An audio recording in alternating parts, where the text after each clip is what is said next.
Tieši pirms 35 gadiem latviešiem nācās pierādīt savu spēku un vienotību, aizsargājot savu valsti un tās nozīmīgākos objektus.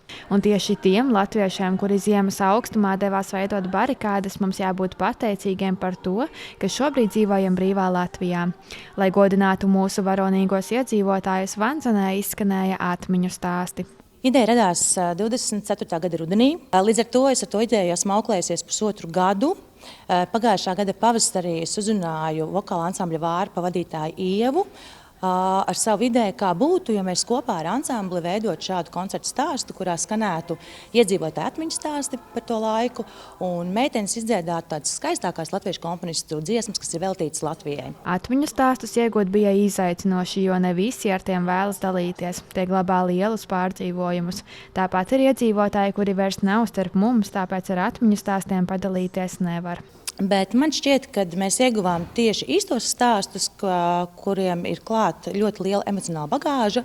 Un man vienmēr ir svarīgi, lai būtu tāds emocionāli piesātināts pasākums, ir īpaši tāds Latvijai veltīts un patriotismam mūsu. Man bija tikai 19 gadi, es biju beigusi tikko skolu un sākusi strādāt sabiedriskā ēdināšanā. Neviens man līdzi neņēma. Bet šeit no mūsu Vandzenes, kā teikt, tajā laikā kolhoza tika organizēts brauciens, kā jau visi brauca. Un tad es ar savu draudzeni mēs pieteicāmies. Uzvilkusi tēta lielos siltos zābakus, sanitāra draudzene devās ceļā, un tikai autobusā abas jaunietes saprata, cik lieta nopietna, jo atskārta, ka ir vienīgās sievietes, kas dodas ceļā. Pēc pāris dienām man tēvs arī pieteicās un aizbrauca ar tiem pašiem zābakiem. Koncerts ikvienam ļāva atgriezties 35 gadus atpakaļ un izjust katru dienu gan caur atmiņu stāstiem, gan kopīgām melodijām, gan uzņemtajām fotogrāfijām un video materiāliem. Es ļoti labi atceros to laiku. Es nevaru parunāt, man skudras skrien.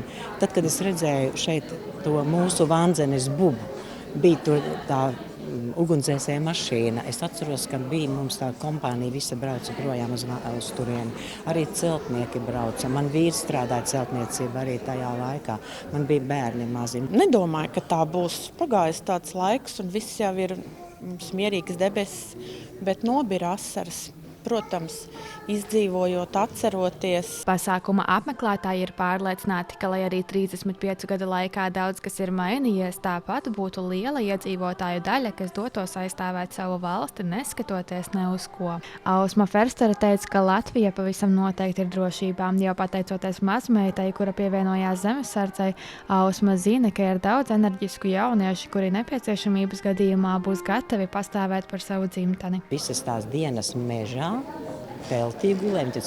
Omām jādod zināt, kā man bija, kad man bija jāguļ tajā. Tā nebija telts, vienkārši bija tāds pārklājiens pāri, un viņi tur iekšā gulēja, un saka, ārā lietus līst un vēja gaudo un tumšs un viss, bet viņiem bija forši, viņiem bija jautri. Ir svarīgi mums, kultūras cilvēkiem, likt mūsu iedzīvotājiem un jaunatnei dzirdēt šādas lietas, klausīties, izjust, lai mūsu jaunā paudze saprot, ko tas nozīmē. Un latvietis jau ir latvietis, jūs jau ziniet, kādi ir latvieši. Viens par visiem, visi par vienu. Un ja reiz ir jāiet, tad ir jāiet. Tā kā kādreiz teica, kaut pastalās, bet uz priekšu. Valsts svētku un atceres dienu laikā visvairāk jūtama iedzīvotāju saliedētība un mīlestība pret Latviju.